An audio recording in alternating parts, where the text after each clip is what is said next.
Heimabærinn þinn himinn. Hvaðan erum við? Hvert förum við eftir dauðann? Þótt margir heimspekingar, guðfræðingar og vísindamenn hafi leitað svara við tilgangi lífsins í aldaraðir,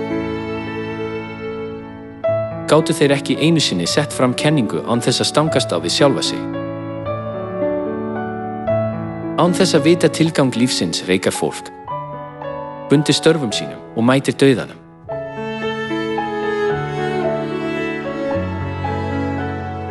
Rétt eins og lauf sem falla niður, feykt af vindinum, líf okkar aðeins innantómur draumur eins og föllin lauf.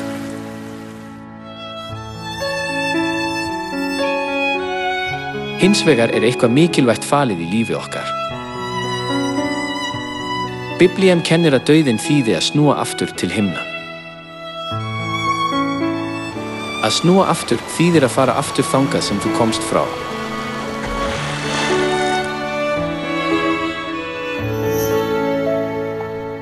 Áður en Guð skapaði jörðina varst þú á himnum.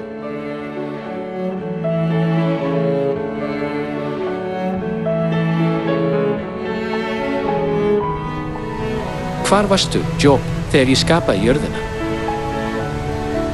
Þú varst á himnum og hefur lifað í svo mörg ár.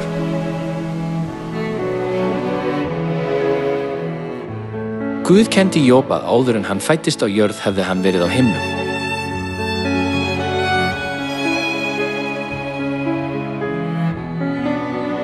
Rétt eins og Job vorum við líka á himnum áður en við fæddumst á jörð.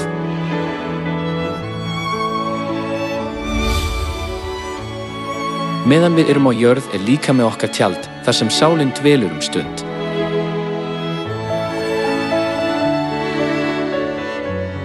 Þess vegna kölluðu postularnir, sem Jesús kenndi, mannkyni útlendinga og ókunnuga.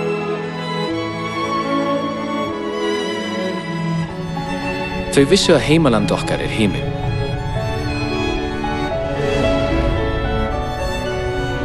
Á himnum, þar sem engin takmörk á tíma, rými og hraða, dríðum við synd. Mannkynið var varpað niður til jarðar og glataði minningum sínum himinn. Fólk kveinar af sársauka syndanna og titrar af ótta við alls kyns hörmungar.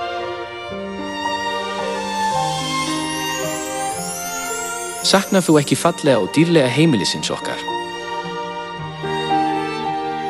Engin leið til að snúa aftur til dýrlegra himneskra heimkynna okkar?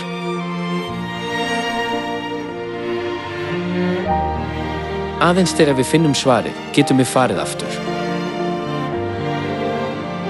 Fyrir 2000 árum kom Jesús og kenndi okkur hvernig við getum fengið fyrirgefningu synda sem við dríðum á himnum og opnaði leiðina til himnaríkis.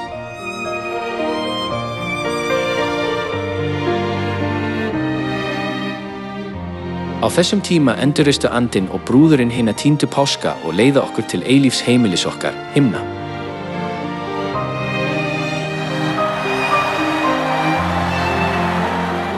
Ég vona að þú haldir endurreista páska og snúir aftur til himneskra heimkynna okkar sem þú saknar.